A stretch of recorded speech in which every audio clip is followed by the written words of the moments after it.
días. Buenos días.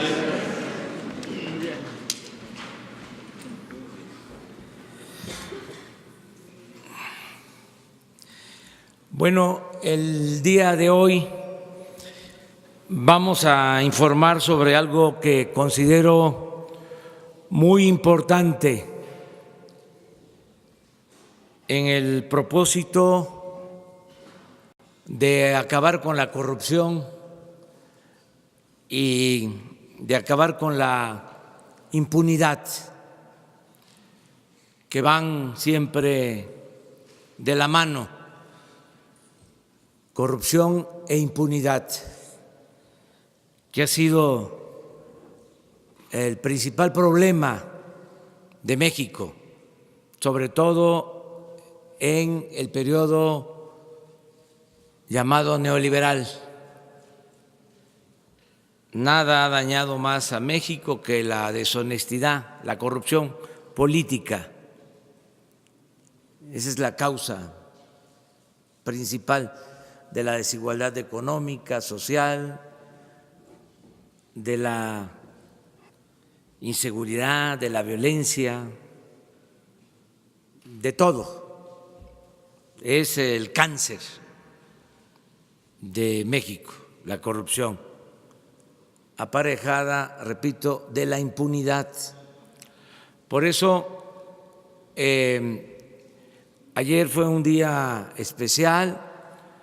En el Senado de la República se aprobó una reforma al artículo 108 de la Constitución para que el presidente de la República en funciones pueda ser juzgado por hechos de corrupción. Esto no aparecía, no existía desde la Constitución de 1824.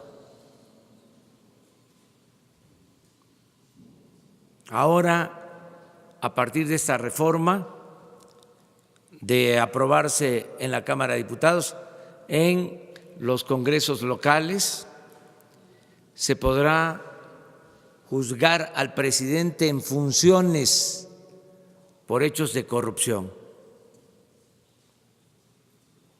Se acaba con la impunidad constitucional. No solo eso, también se va a poder juzgar al presidente por delitos electorales. Y en los dos casos, por corrupción o delitos electorales, no se alcanza fianza, porque ya son delitos graves. En la Constitución, si ponen la nota de 1824, se podía juzgar al presidente por cohecho o soborno, que es el equivalente a la corrupción. Luego, en las dos constituciones centralistas conservadoras, se eliminó por completo.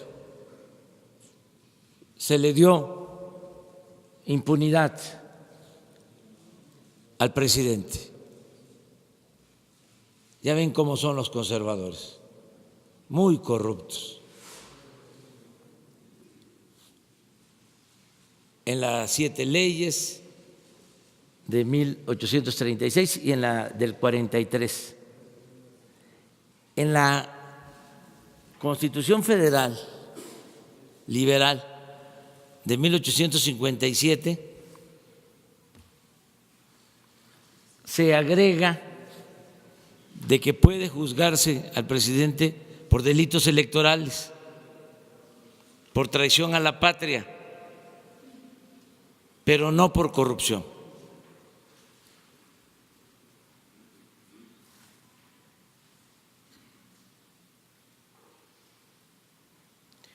Y en la Constitución del 17,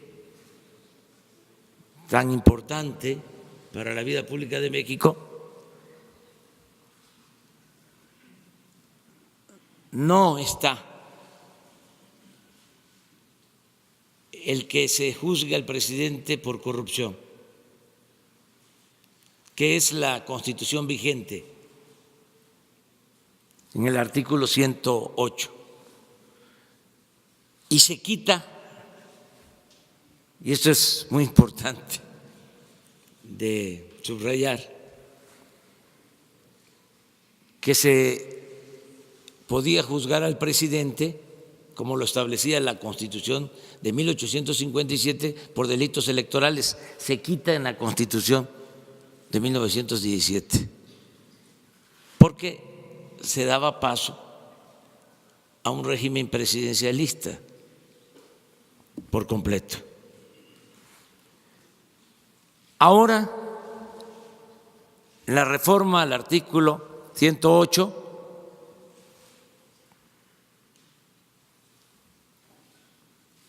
se puede juzgar al presidente en funciones por corrupción, delitos electorales y muchos otros delitos, los nuevos delitos graves, que incluye hasta el robo de combustible, el robo a casa habitación, todos los delitos que no eran considerados graves, que fueron considerados no graves en 1994, el 10 de enero de 1994, que reformaron el Código de Procedimientos Penales para que no fuese delito grave la corrupción. Ahora se modifica el artículo, se reforma el artículo 19 y pasan a ser delitos graves y ya se pueden juzgar al presidente de la República por todos estos delitos. Esto es un gran avance. Ya no van a poder los conservadores dar marcha atrás a esto. Este es un avance para desterrar la corrupción y la impunidad en el país. Por eso lo quería destacar. Los senadores agregaron a nuestra iniciativa que también debe juzgarse en funciones a legisladores. Y como esta reforma va a la Cámara de Diputados, ojalá y se agregue que también podrán ser juzgados de esta forma los gobernadores de los estados y que se acabe la corrupción y la impunidad. Este es un hecho histórico, este es un paso adelante en la cuarta transformación de la vida pública de nuestro país. Esto es lo que queríamos darles a conocer. Son hechos, no palabras. Y ahora sí, ¿por dónde comenzamos? Vamos en medio. La vez pasada fue la primera fila. Gracias, presidente. Buenos días. Esteban Durán, Vanguardia, Veracruz. Ayer en la tarde, en el Senado de la República, el senador no recuerdo ahorita, Samuel García y un grupo de madres y también de mentoras hicieron el anuncio de que ya hay varios amparos para evitar que las estancias infantiles desaparezcan, e incluso también manifestaron que hay un padrón amañado manejado por el Partido Morena, por integrantes del Partido Morena, y que de esta manera, con esos amparos, pues para que puedan reabrirse y también darles los recursos que se le han negado, y con ello, bueno, pues para que miles de familias puedan beneficiarse con esto. ¿Qué opinión hay al respecto? La opinión es de que se va a seguir apoyando a las familias para que sus hijos puedan estar en estancias infantiles, pero se va a entregar el recurso, el apoyo de manera directa a las madres de familia, a los padres de familia. Eso es lo que puedo comentar. Porque ellos manifestaban que había una violación a sus derechos y que de cierta manera también se estaba pasando por alto la decisión de los jueces. No se está respondiendo legalmente. Lo que se encontró es de que había irregularidades, para decirlo menos, en las llamadas estancias infantiles, y no vamos a tolerar la corrupción. Entonces, para que no haya problemas, se va a entregar el apoyo de manera directa al beneficiario. Ya no va a pasar el dinero por intermediarios, ni en este programa, ni en ningún otro.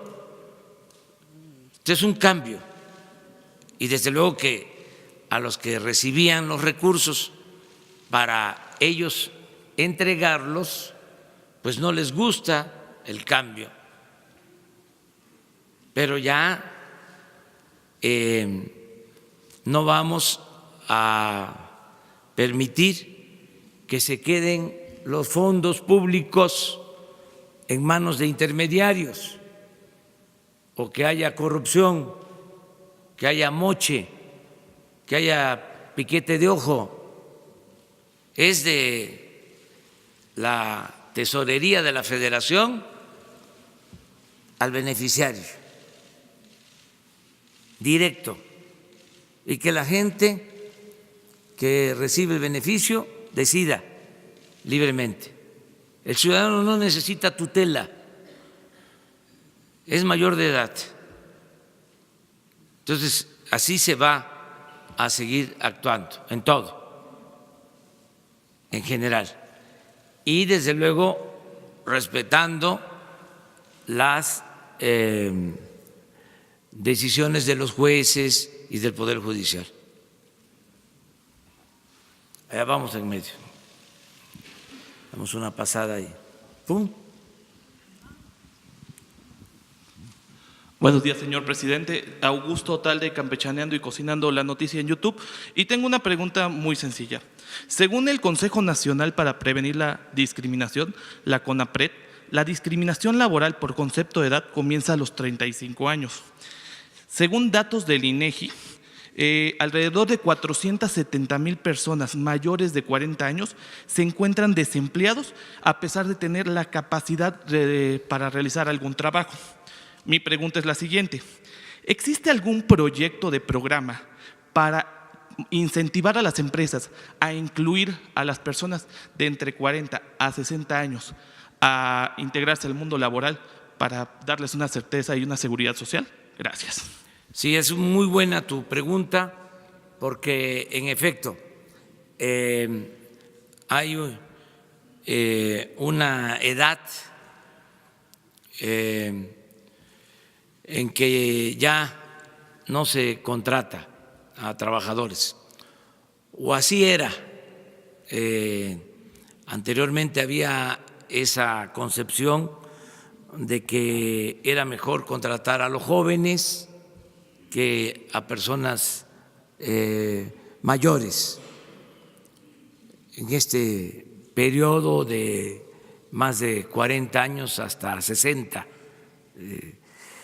Ahora se está buscando de que se incluya a trabajadores, va a depender mucho, desde luego, de que haya crecimiento de la economía, porque esto no se puede decidir por decreto, pero nosotros esperamos que haya crecimiento y se van a contratar a más mexicanos, va a haber más empleos y nosotros vamos a impulsar una campaña para que se considere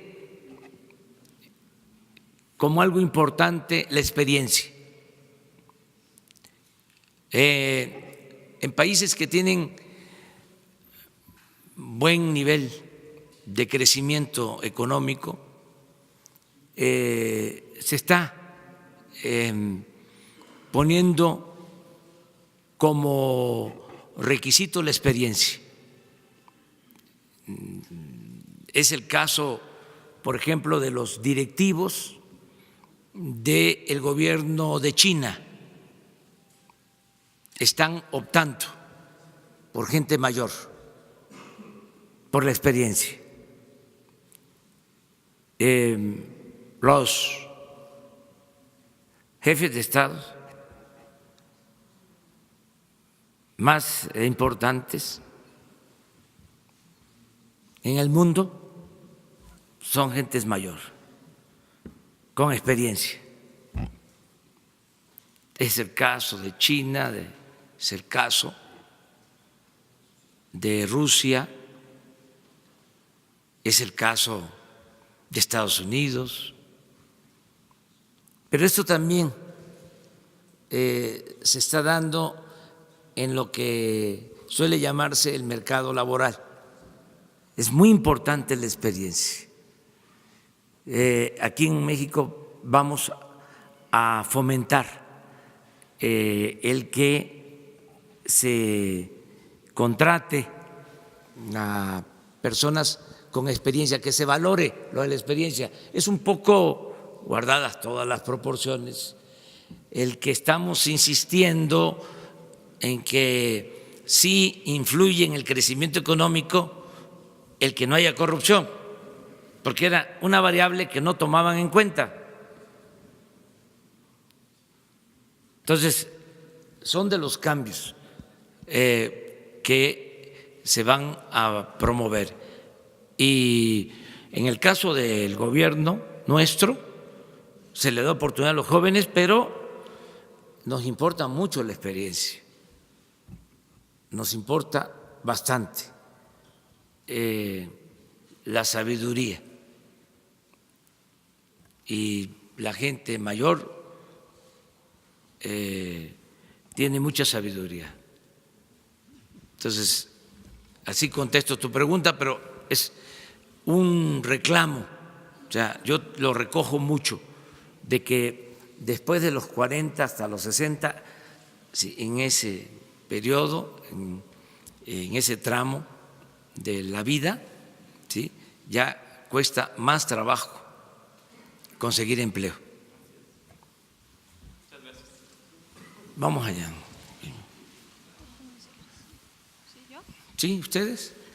Las tres. Gracias, buenos días, presidente. Estefanía Ochoa, de ADN 40. El día de ayer avanza la reforma educativa en la Cámara de Diputados. Sin embargo, a pesar de eso, los bloqueos se mantienen. La Coordinadora Nacional de Trabajadores de la Educación rechaza el dictamen como tal porque dice que los ascensos estarán vinculados al CENTE. Quisiera saber su opinión y ahorita le hago una segunda pregunta. Gracias.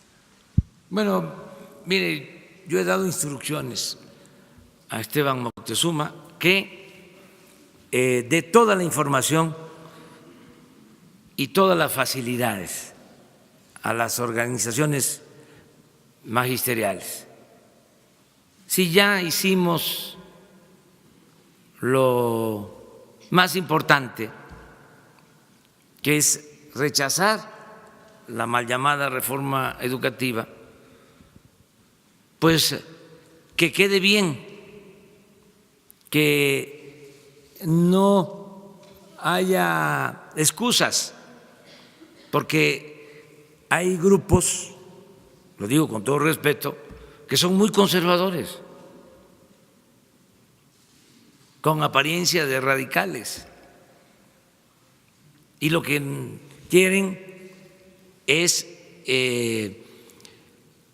hacer sentir o proyectar la idea de que somos iguales nosotros. Entonces, no somos iguales, no somos simuladores.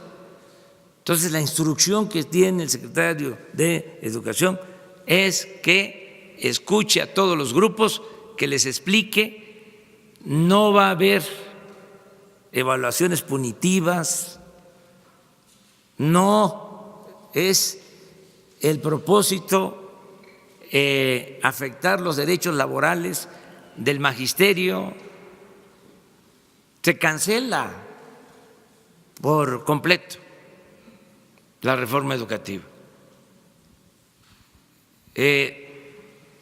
Claro, no queremos venta de plazas ni trafiques con la nómina. Eso no, corrupción no se permite a nadie, aunque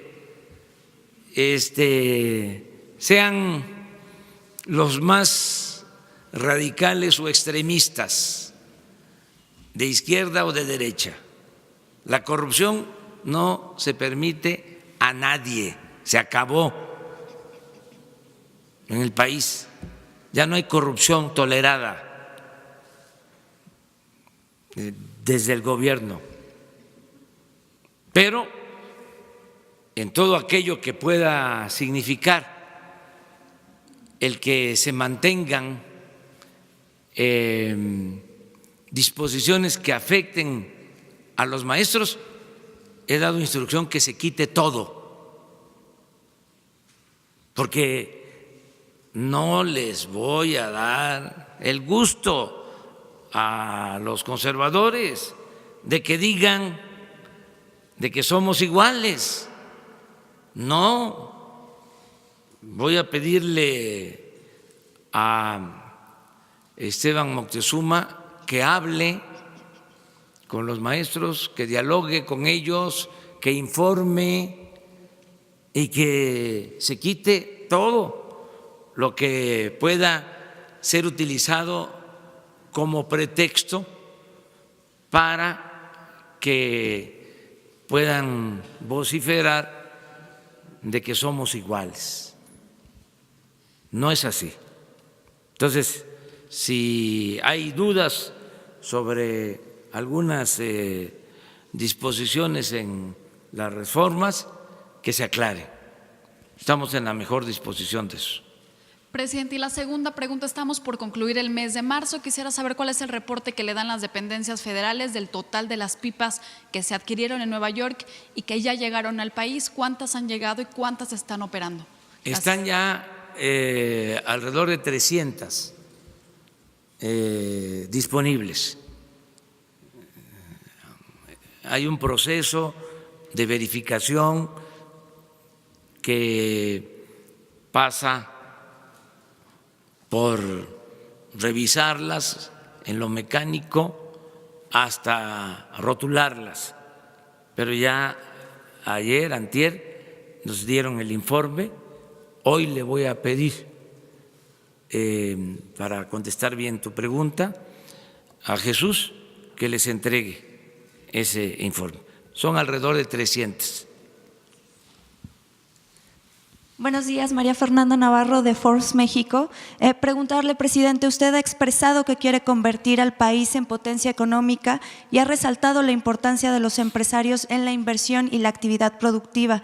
En ese sentido, estamos interesados en conocer su definición y qué piensa acerca de la riqueza. Es importante porque le hemos hecho esta pregunta a funcionarios, académicos, empresarios, como parte de un reporte especial que estamos haciendo en Forbes y queremos conocer su opinión respecto a esto. Pues que hay que crear riquezas porque se necesita crear la riqueza,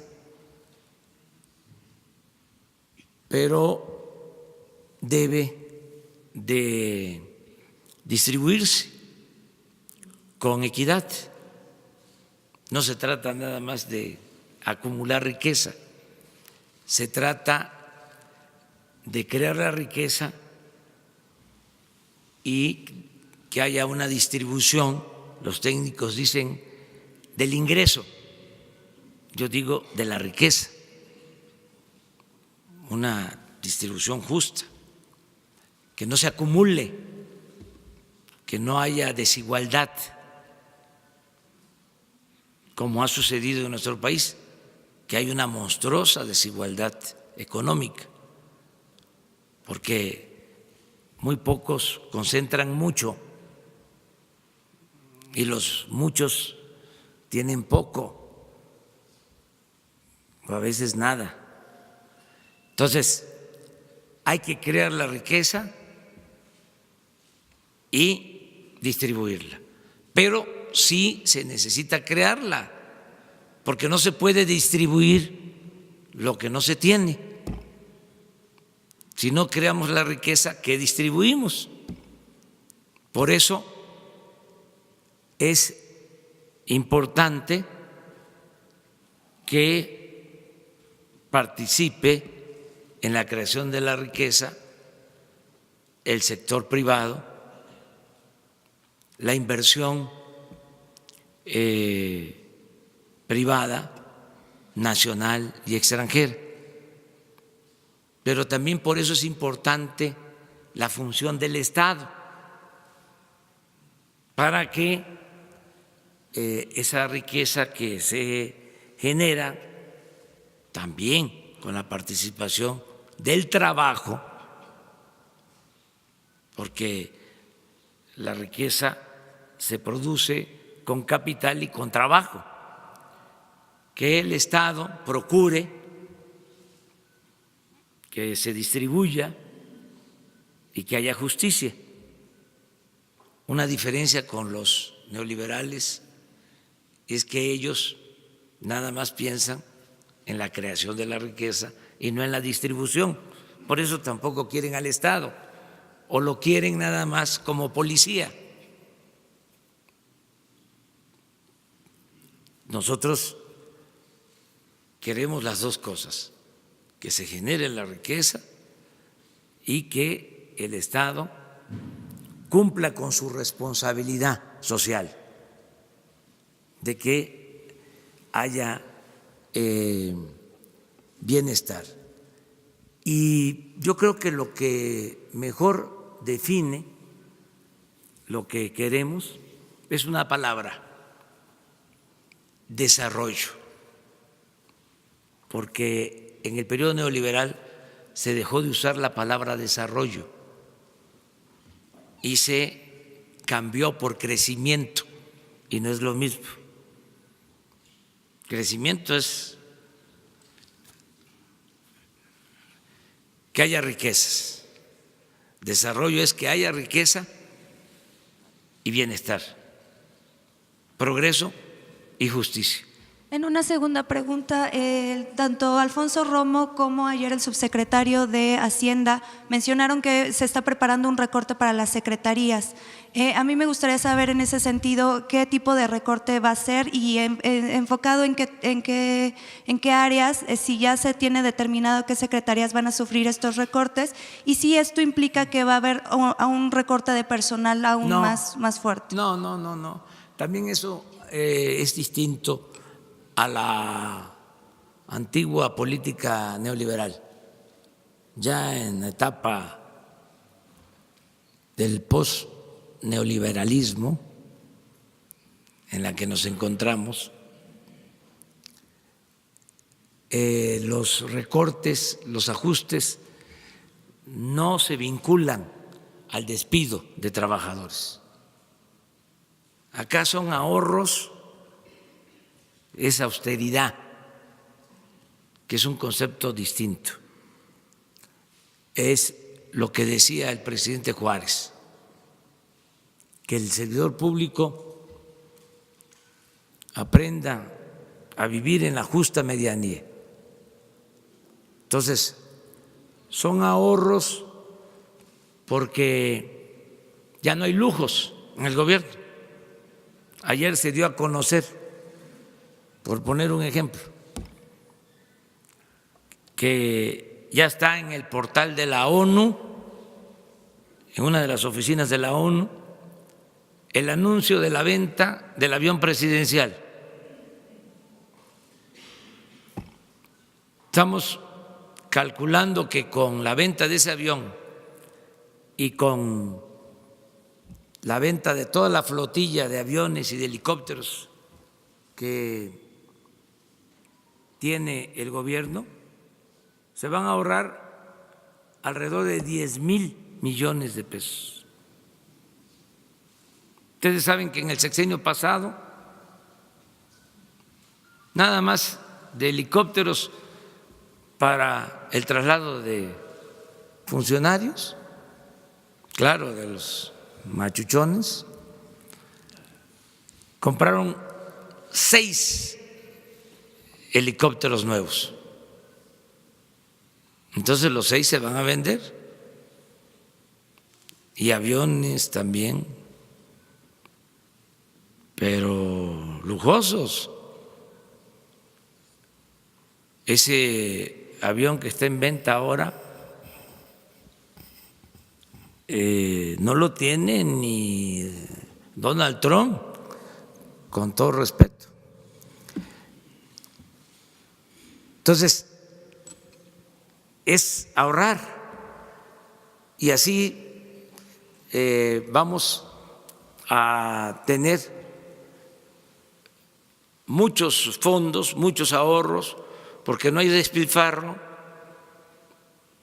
porque se terminan los abusos, ya no hay la burocracia dorada, no hay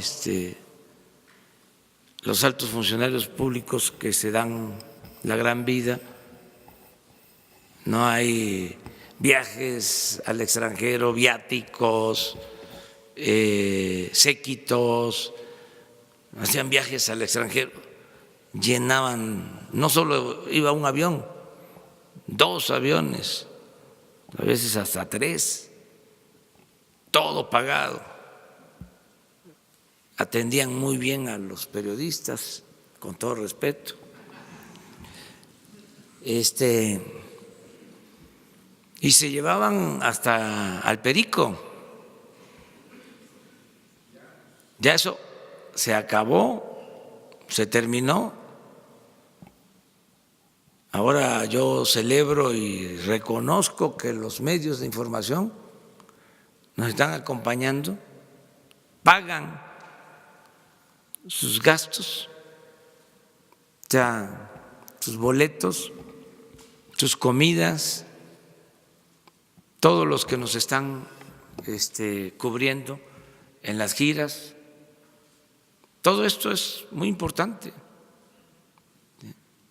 y eso es lo que significan estos ahorros que calculamos que podemos este año, adicional al plan de austeridad, ahorrar unos 200,000 millones de pesos, que los vamos a tener ahí hasta septiembre. Se van a ir acumulando por cualquier contingencia.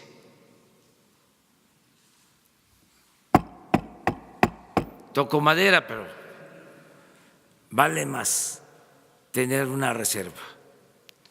Y ya en septiembre, si vemos que no tenemos problemas financieros, porque la idea es mantener equilibrios en las variables macroeconómicas, no vamos a endeudar al país, no vamos a aumentar impuestos, no va a haber gasolinazos.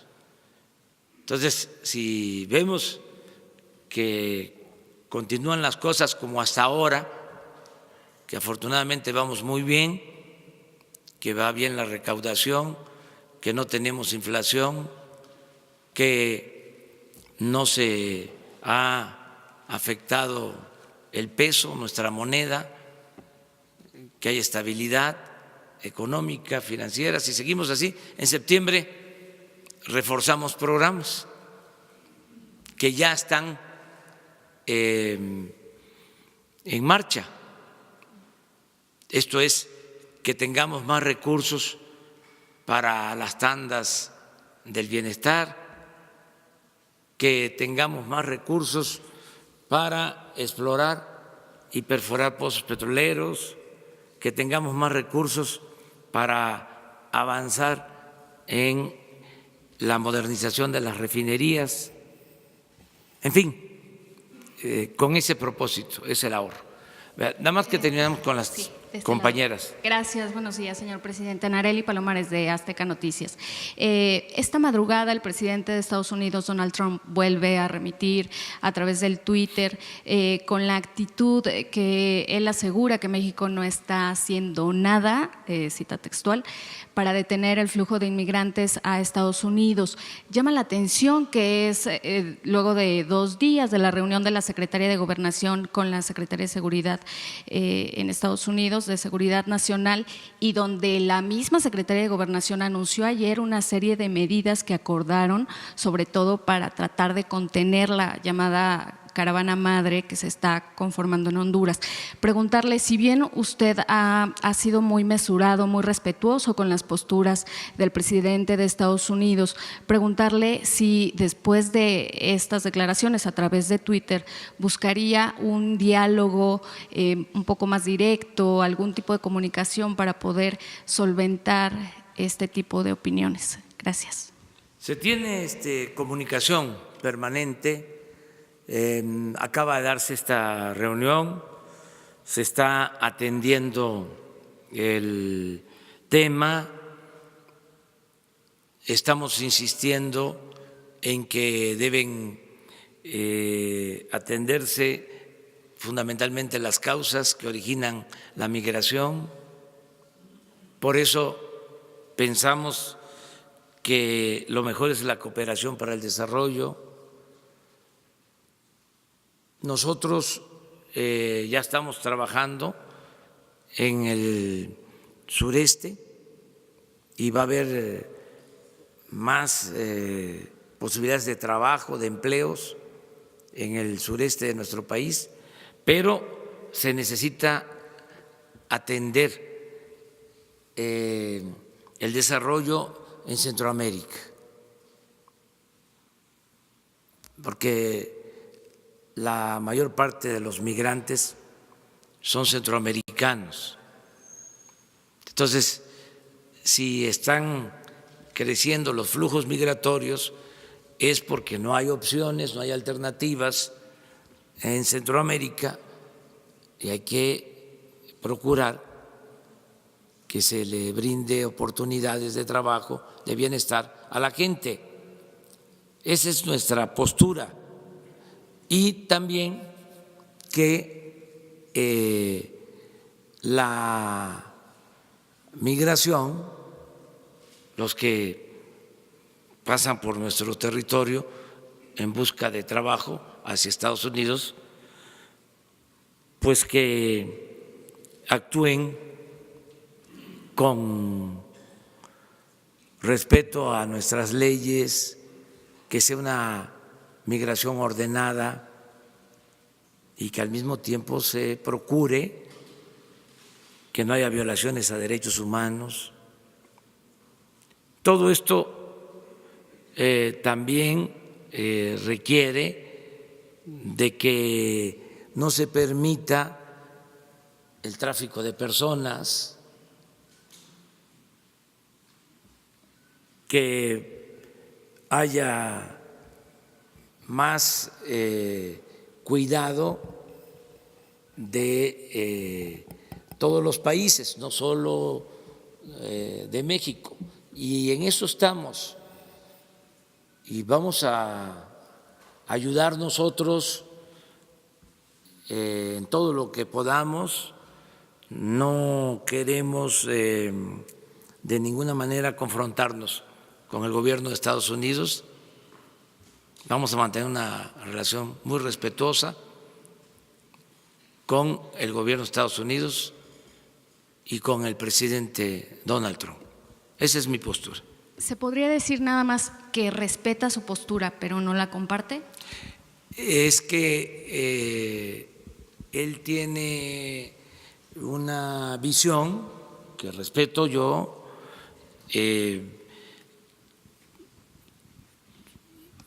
y que considero legítima,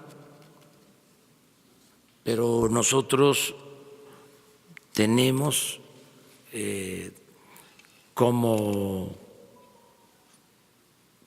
estrategia fundamental para atender el fenómeno migratorio la creación de oportunidades de empleo y de bienestar.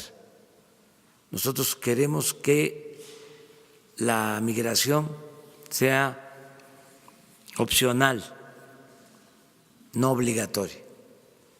Y estamos seguros que vamos a lograr que en el caso de México la gente no tenga necesidad de emigrar, porque va a haber mucho trabajo. Ya se están creando muchas opciones de trabajo. Solo en Chiapas, les comentaba yo, se están sembrando 200,000 hectáreas de árboles frutales y maderables, y esto significa darle trabajo permanente a 80,000 chiapanecos. No trabajo temporal, no empleo temporal, permanente. Ya les puedo decir que estamos dando estos empleos, o está por terminarse de contratar a 80,000 trabajadores en Chiapas. Solo en una acción. Y van a empezar ya las obras en el Istmo de Tehuantepec y la construcción del Tren Maya. La construcción del Tren Maya van a significar van a significar 300,000 empleos. Entonces, por eso pensamos que esa es la opción, esa es la alternativa. Desde luego respetamos la postura del presidente Trump y vamos a ayudar. No, es decir, ese es un problema de Estados Unidos o es un problema de los países centroamericanos. No nos corresponde a nosotros los mexicanos. No, vamos a ayudar. Yo solo subrayo que los flujos migratorios de mexicanos a Estados Unidos son muy bajos, muy bajos. O sea, ya el mexicano no está buscando trabajo en Estados Unidos. La mayoría son pobladores de nuestras repúblicas hermanas de Centroamérica, que no están siendo atendidos, no hay desarrollo, porque la gente no sale de sus pueblos por gusto, sale por necesidad. Entonces, vamos a ayudar nosotros. La instrucción que tiene Marcelo Ebrard, secretario de Relaciones Exteriores, la secretaria de Gobernación, la licenciada Olga Sánchez, es de que se apoye esta petición, esta demanda del gobierno de Estados Unidos, y que es legítimo que estén ellos inconformes y que hagan estos reclamos, nada más que nosotros tenemos pues una concepción, si no distinta, sí con algunos matices. Sara, y ya vamos a la primera. Buenos días, Sara Pablo de Radio Fórmula. Presidente, en este mismo tuit el presidente Trump dice que Guatemala, Honduras y El Salvador se han quedado con su dinero mucho tiempo, les ha dado dinero a Estados Unidos y no han hecho nada. Le pregunto por la propuesta que usted tiene para que se invierta en programas de desarrollo. Parece que el gobierno de Estados Unidos no quiere proporcionar estos recursos. Y decía usted hace unos minutos que México va a ayudar. ¿Cómo va a ayudar con la caravana? ¿Van a buscar frenarla, que se quede en Estados Unidos? ¿De qué manera concretamente sería esta ayuda que daría México a Estados Unidos en el tema de la caravana? Y preguntarle otra cosa, si quiere, me contesta después. Gracias. Bueno, yo creo que acerca de la administración de los fondos, eso se puede resolver con vigilancia de organismos internacionales para que los fondos dedicados al desarrollo se apliquen, que no haya corrupción. Eso se puede resolver. Hay organismos que pueden contribuir a esa función. El caso, por ejemplo, de la ONU tiene una oficina para la transparencia. El avión que estamos vendiendo está siendo ofrecido por una oficina de la ONU para que la operación sea completamente transparente, que no haya corrupción. Entonces, sí se puede resolver el problema para que los fondos lleguen. ¿Cómo ayudar? Estamos proponiendo que se puedan dar visas de trabajo en México. Estamos en condiciones de hacerlo. Les hablaba yo de Chiapas, de 80,000 empleos, pero tenemos más posibilidades para que haya trabajo en el sur sureste de nuestro país para trabajadores, hermanos centroamericanos, y esto atempere el fenómeno migratorio. Esa es una forma de ayudar. Eso es lo que se está proponiendo, estas visas que México está dispuesto a otorgar. Lo hacemos por razones humanitarias, lo hacemos porque tenemos posibilidad de ofrecer empleos. Nosotros vamos a llegar a una situación, estoy optimista y puedo documentar mi optimismo. Vamos a llegar a una situación en que va a haber 100% de ocupación, empleo pleno.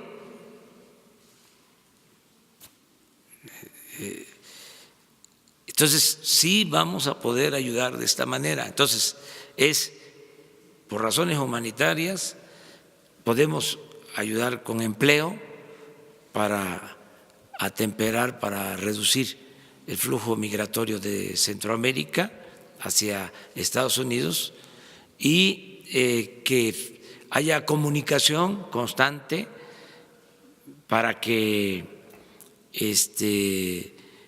se resuelva el problema que tienen en Estados Unidos. Es decir, ¿México buscaría que esta caravana no llegue a Estados Unidos mediante estas visas de empleo? Sí, pero todo voluntario, nada por la fuerza. Que vean que pueden tener opciones en nuestro país de trabajo y que también sea ordenado y revisar también cómo es que se organizan las caravanas, si son espontáneas, quiénes están promoviendo la organización de las caravanas, si no hay propósitos políticos, electorales, poner de manifiesto, o sea, al descubierto. ¿Se sabe algo? Todo esto. Es que hay tráfico de personas y hay intereses, porque también se trata de el cobro por el traslado a la frontera y otras cosas. Entonces, nosotros vamos a ir dando a conocer todo y esto va a ayudar bastante. Si me permite nada más otra pregunta, lo del tema de las ternas de la CRE que envió y que son prácticamente los mismos nombres, solo cambió un nombre. Dicen en el Senado pues que es un fraude a la ley porque está enviando los mismos nombres. Yo no sé si usted vio algunas de las comparecencias o tuvo algún reporte, pero algunas personas no podían ni siquiera contestar cosas muy básicas del tema relacionado con la energía. Esta insistencia de los mismos nombres no podría interpretarse pues como un signo de que usted quiere imponer a estas personas necesariamente. Gracias. No, es un procedimiento legal y nosotros no mandamos en el Senado porque se trata de un poder independiente, pero también el Poder Ejecutivo es autónomo y tiene su propio criterio.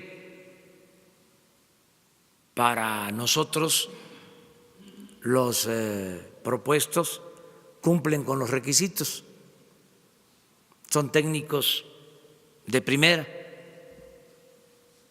Si los senadores tienen una opinión distinta, pues yo respeto esa opinión, pero no la comparto. Somos libres, esa es la democracia, esa es la cuarta transformación. Aunque se trata de senadores vinculados al movimiento que nos llevó al desempeño de cargos públicos. Aquí es auténtico Estado de Derecho, división de poderes, equilibrio de poderes. Entonces, ellos calificaron, nosotros tenemos por ley, ¿sí?, la posibilidad de reafirmar nuestras propuestas. Lo que no quiero, a lo mejor eso es lo que les causa extrañeza, con todo respeto, es que sigan los mismos procedimientos. ¿Cómo era antes ahí? Era por cuotas. A ver, para un partido X, 2. Para el partido Y, otras 2, y para el partido Z, otros 2. Pues ya no. porque ese reparto por cuotas partidistas originó que se profundizara en la corrupción. ¿Quiénes fueron los que autorizaron todos estos permisos para construir gasoductos mediante contratos leoninos? Pues los integrantes de estas comisiones. Entonces, no vamos a permitir que sea lo mismo. Y con todo respeto, o sea, a la autonomía. Para mí, los 12, porque son 4 ternas, cumplen con los requisitos, sobre todo con el requisito principal. ¿Cuál es el requisito principal? La honestidad. Porque antes era, a ver, ¿en qué escuela estudiaste? Ya ni les voy a decir de cuáles eran los alumnos preferidos o de qué escuelas. No, porque tenemos esa facultad, es un asunto legal. Les explico el procedimiento. El titular del Ejecutivo, o ya lo saben, bueno, entonces ya no lo explico, pero no está de más porque a lo mejor alguien no lo sabe y piensa que es un capricho. Ya ven que nos achacan de todo, déjenme un poquito explicarlo, ¿no? O sea, el titular del Ejecutivo envía las ternas. Si el Senado las rechaza, ¿sí?, porque no hay votación mayoritaria, esto significa no mayoría simple, sino mayoría calificada. ¿Qué es mayoría simple? Es la mitad más un voto. En todos los casos hubo mayoría simple, pero no se obtuvo la mayoría calificada, que significa obtener las 2/3 partes de los votos en el Senado. Entonces, los 4 que fueron mejor calificados se quedaron a 2 votos de tener la mayoría calificada. Entonces, por eso rechazan las ternas. El Ejecutivo puede volver a mandar las ternas. No está prohibido el que sean los mismos. Y dicen los abogados que lo que no está prohibido está permitido. Entonces, como yo considero que son gentes buenas, honestas, técnicos,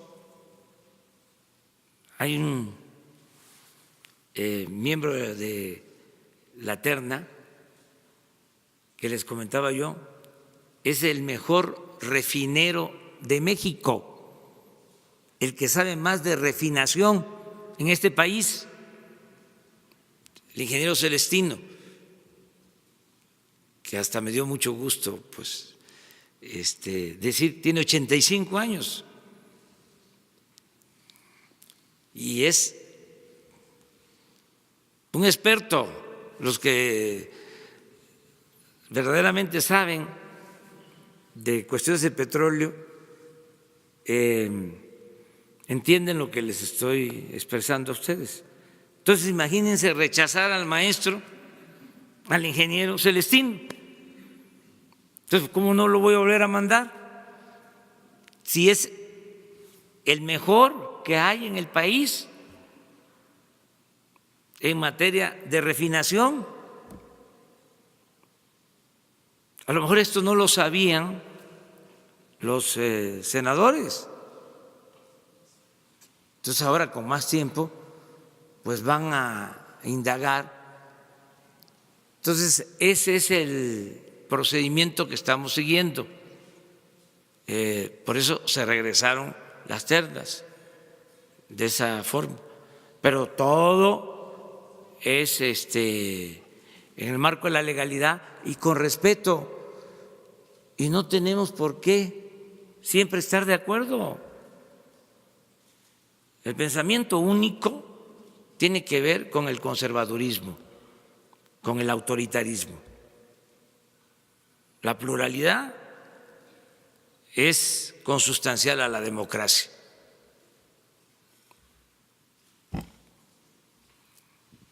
¿O antes cómo era? ¿Le rechazaban al presidente las ternas? No, se amarraba, se negociaba, hacían sus enjuagues, eso ya se terminó. Alguien le propuso, decía la otra vez, porque que fuera por cuotas. Sí, ¿Quién? esa tentación de las cuotas. Alguien ahí llegó, ya ni me acuerdo. Hacer esa proposición indecorosa. ¿Quieren que sigamos sobre el tema? ¿Cómo se integró el actual Consejo del INE? ¿Cómo se integró el Tribunal Electoral? ¿Qué estoy levantando un falso? Bueno, ahora sí, vamos adelante. Señor presidente, buenos días. Daniel Marmolejo, Cuarta República, Voces del Periodista. Usted ha señalado el fin de una posición presidencial de participar en procesos electorales, rompiendo la igualdad, rompiendo la equidad. Año 2000, amigos de Fox, Pemex Gate. 2006, lo que decretó el Tribunal Electoral fue la impunidad electoral, en palabras de Porfirio Muñoz Ledo. Año 2012, al lado de Virgilio Caballero, nuestro gran amigo, investigamos el Monex Gate junto con otros periodistas que también lo hicieron. Año 2018 se presenta en la última elección la participación de poderes fácticos y está muy claro el tema de la Operación Berlín, el tema de populismo en América. Sin embargo, quizás el capítulo todavía no se cierra a partir de grupos empresariales en donde se generaron desvíos de recursos, concretamente de una cooperativa, para poder respaldar seguramente candidaturas, pero cantidades ingentes de recursos a espaldas de los cooperativistas. Una dirección con todas las características que usted ha definido del conservadurismo, ha realizado este tipo de actividades que parecieran sistémicas y que para llegar a la cuarta transformación, con este impulso que también está promoviendo hacia las distintas organizaciones gremiales, se requeriría quizás cerrar este capítulo con una investigación que se integrara con esta perspectiva de valoración de más de o cerca de 200 millones de pesos que pudieron haberse movido a candidatos que eran los opositores a la coalición que lo llevó usted al poder. Estaría en disposición de, señor presidente, de que la Unidad de Inteligencia Financiera hiciera una revisión precisa de esto que se ha publicado recientemente en distintos medios, de la cooperativa La Cruz Azul, la cual también desde su burbuja ha utilizado al Poder Judicial para tratar de someter los intentos democráticos después de 30 años de soportar un autoritarismo, y que no solamente eso, sino también ha generado un lobby legislativo con la finalidad de doblar el enfoque, la visión y el espíritu cooperativista para llevar a procesos de privatización.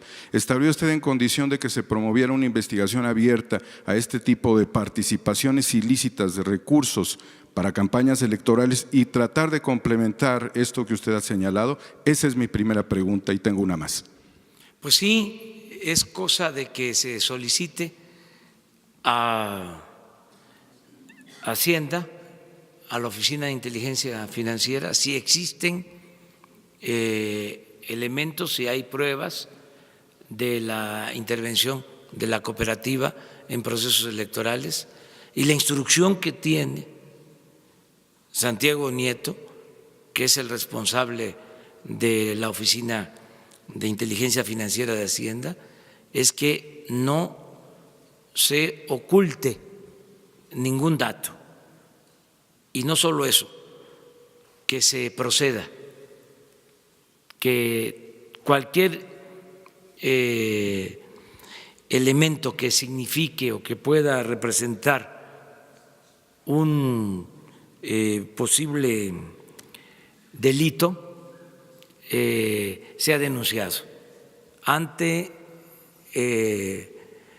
la autoridad competente, la Fiscalía General y en particular la Fiscalía Electoral. Esa es la instrucción. Y no solo en delitos electorales, en todo lo que tenga la Oficina de Inteligencia Financiera, que es bastante, porque tiene que ver con el manejo del dinero y hay cooperación internacional en todos estos casos sobre el movimiento de dinero,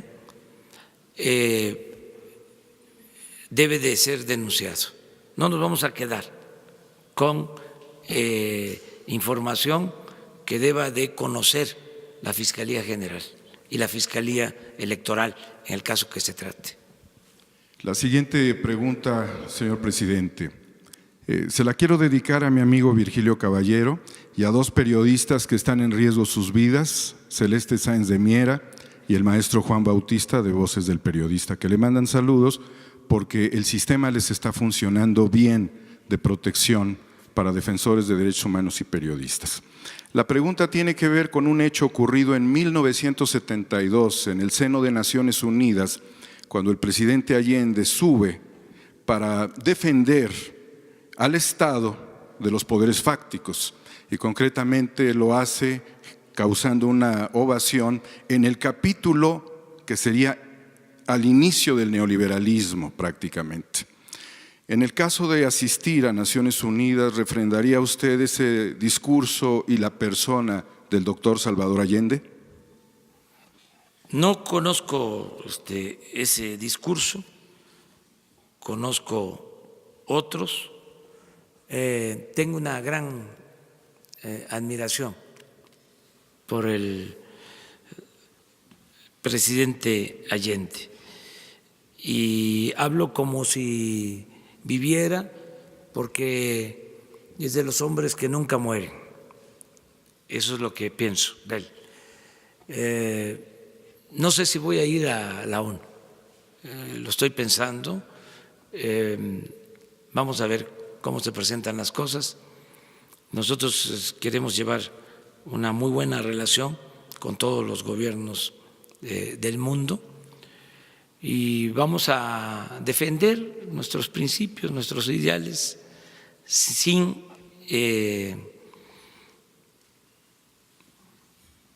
extravagancias, sin protagonismos. Ahora que se suscitó la polémica por la carta que enviamos al rey, pues hemos actuado con bastante prudencia. No vamos a dar a conocer la carta, ni la que enviamos al rey, ni la que se envió al Papa Francisco, para esperar que se serenen las cosas. Fue bueno, no voy a dejar de decirlo, me siento hasta contento porque se despertó un buen debate. Es importante la historia. Muy importante la memoria histórica. Alguien ha dicho que la memoria es la materia prima de la historia. Yo creo eso. Entonces, los conservadores quisieran que nos olvidáramos de la historia. Se ha hablado hasta del fin de la historia. Entonces nosotros pensamos que es importante saber de dónde venimos para saber hacia dónde vamos. Entonces ya se logró ese propósito y es muy buena polémica siempre y cuando se dé en el marco del respeto. Tan es importante lo que se planteó que salió hasta lo que estaba ahí en el subsuelo, las corrientes subterráneas, salió hasta el racismo, que a veces dicen no somos racistas, no somos clasistas, ¿no? Somos republicanos. Y no es así. El conservadurismo está ahí. Y qué bien, pues, que se manifieste, que se exprese y que todo esto se ventile. Y esto es parte de lo que debe ser la vida pública en la democracia. Tenía tiempo que no pasaba esto. ¿Está México exorcizando sus demonios? Estamos todos los mexicanos participando en una etapa nueva de la vida pública y son temas importantes, muy importantes.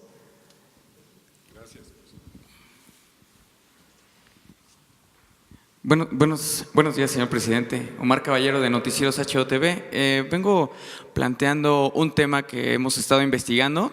Se hizo un estudio y bueno, la ciudadanía, a pesar de estar en medio de la cuarta transformación, se ha sentido un poco vulnerable por causa de la violencia que se está viendo en diferentes puntos de la República. Dos ejemplos específicos. Uno, el tema que se está viviendo en el Estado de México, en los transportes, donde ya los criminales arrojan bombas molotov y agreden de una manera muy violenta a los usuarios. En otro punto, como ejemplo, se encuentran, por decir, los trabajadores de las mineras, que era un tema que ya habíamos comentado la semana pasada.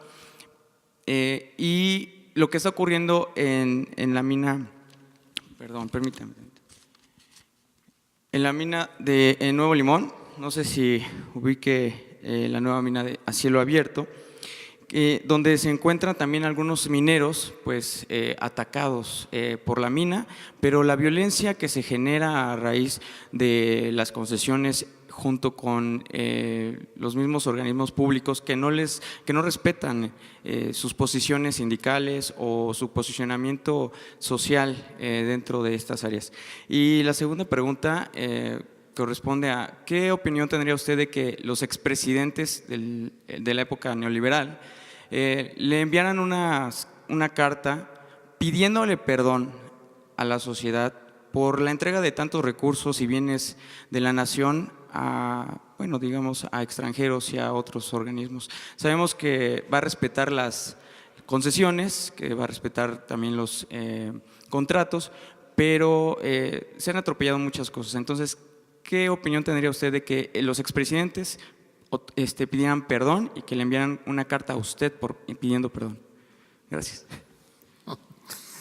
Bueno, vamos a buscar que se apacigüe todo, que haya paz, que haya tranquilidad, paz con justicia, no paz de los sepulcros, como suele pasar en las dictaduras. No, paz con justicia. Vamos hacia allá, hacia conseguir la tranquilidad. Vamos a la transformación, lo dije ayer y lo repito, por el camino de la concordia, de la reconciliación. Y pues creo yo que en el caso de México fue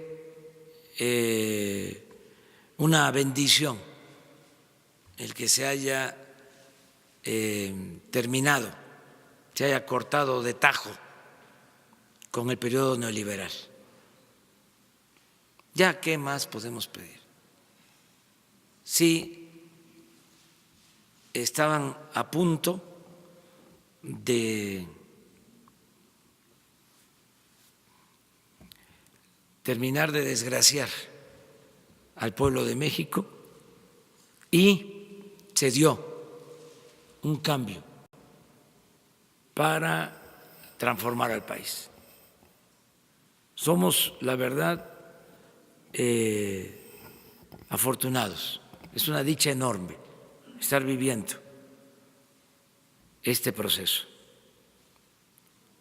Entonces, ya la condena a la política neoliberal es de dominio público. No sirvió, no funcionó.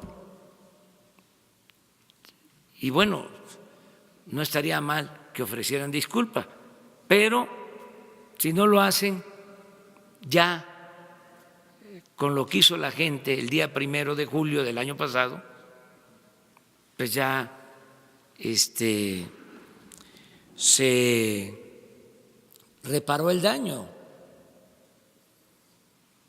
porque vamos a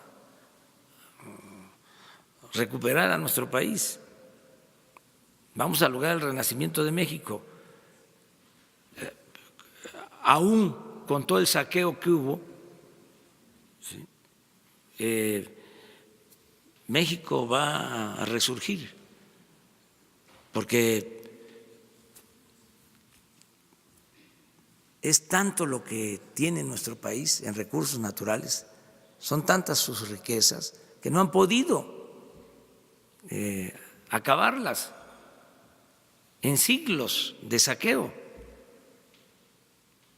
Yo les decía que en el caso del petróleo, con la llamada reforma energética, por más que se apuraron a saquear, se quedaron con el 20% de todo el potencial petrolero. Es decir, la nación tiene bajo su dominio, con el cambio que se llevó a cabo, el 80% de todo el potencial petrolero. Es el símil ese que menciono de cuando llegan a un banco a asaltar y están metiendo el dinero en la bóveda o en las bolsas, en las maletas, pero entonces suena el timbre, suena la alarma y tienen que salir y se llevan una parte, pues, pero dejan tirado dinero por todos lados. Pues así fue, sonó la alarma y no se pudieron llevar todo. Entonces, con eso que nos dejaron, vamos a sacar adelante el país. Y desde luego con nuestro pueblo, que es bueno, trabajador, y con la decisión de no permitir la corrupción. En el caso de la gente que no corresponde a este llamado de luchar por el bienestar común social, de la violencia que le mencionaba en el Estado de México como ejemplo, en Guerrero, en la mina de Media Luna, ahora aquí tengo el dato, donde se replica esta violencia en estos dos ejemplos en muchas partes del país. La violencia en el transporte, la violencia en las minas, asesinatos y gente que no ha obtenido respuesta ni el respaldo del gobierno. Va a ir mejorando la situación, cada vez va a ser mejor, porque van a ir avanzando las acciones para que haya opciones de trabajo, mejor el salario, más bienestar. Van a haber opciones, van a haber alternativas y esto va a ir deteniendo, aminorando la violencia. Ya lo estoy percibiendo, poco todavía, pero ayer fueron 67 homicidios, antier 58. No es para cantar victoria, pero el promedio es de 82 diarios. Entonces, ahí vamos. Estamos Poco a con poco. usted, presidente. Sí. Gracias. Terminamos contigo. Y mañana tú. Buenos días, presidente. Sí, mañana, todavía. Buenos días, presidente. Shaila Rosagel, corresponsal de Grupo Gili, El Imparcial, La Crónica y Frontera. Presidente, en esta semana empieza a operar parte ya de la SADER en Ciudad Obregón, Sonora. Nos gustaría saber cómo va el proceso de descentralización de las secretarías y organismos federales. Gracias. Sí, miren, el día primero, que es lunes, ¿sí? Y el día 3, que es miércoles, tengo evaluación con todo el gabinete para ver avances en programas. Vamos a tener 4 evaluaciones, porque tenemos conformados 4 gabinetes: el gabinete de seguridad y de gobierno, el gabinete de economía, hacienda y administración, el gabinete de bienestar y el gabinete de comunicaciones y sector energético. Entonces vamos a ver programa por programa, avances en obra, avance financiero y programas prioritarios. Y una pregunta obligada es: ¿cómo va la descentralización? ¿Cuántas secretarías ya han avanzado en este propósito? ¿Cuándo van a terminar de trasladarse a los estados? Les recuerdo que energía va a estar en Villahermosa, Pemex en Ciudad del Carmen, Campeche, medio ambiente en Mérida, turismo en Chetumal, Conagua, ahora que pasó lo del incendio, pues que ya empiecen a mudarse a Veracruz, la Secretaría de Agricultura a Ciudad Obregón, y así todas las secretarías. Ya tengo información que prácticamente está trabajando en Tlaxcala la Secretaría de Cultura. Educación tiene que estar en Puebla.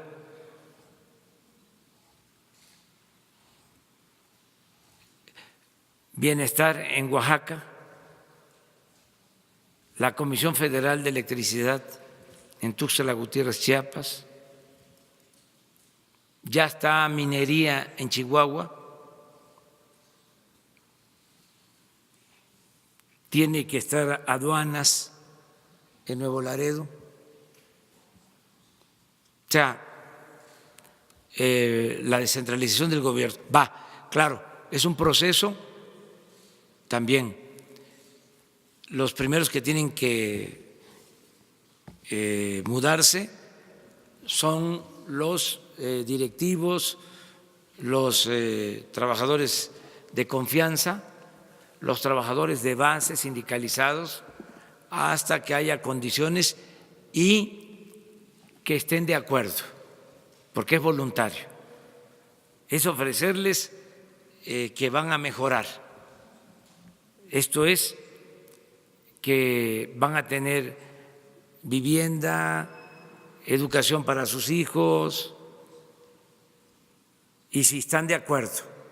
Si no, no van a tener problemas, se quedan donde están laborando. Nada por la fuerza. Muy bien, muchas gracias. Mañana eres 2. 1, 2, 3. Muchas gracias.